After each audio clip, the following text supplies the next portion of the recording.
দেরি হয়ে গেছে।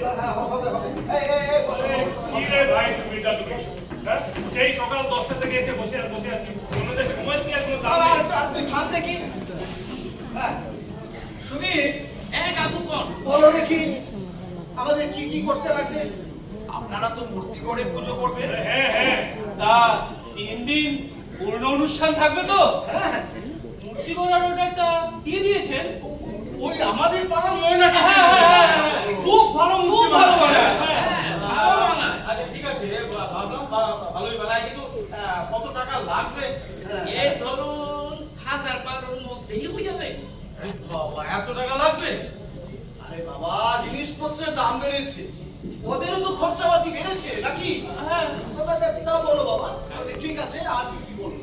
কাকু, বলছিলাম আপনার এই মনসা পূজার আরতি লেখা পুরোহিত পোশাক করবে। যে আপনার অধিবাস থেকে শুরু করে একেবারে বিসর্জন পর্যন্ত, ঠিক আছে?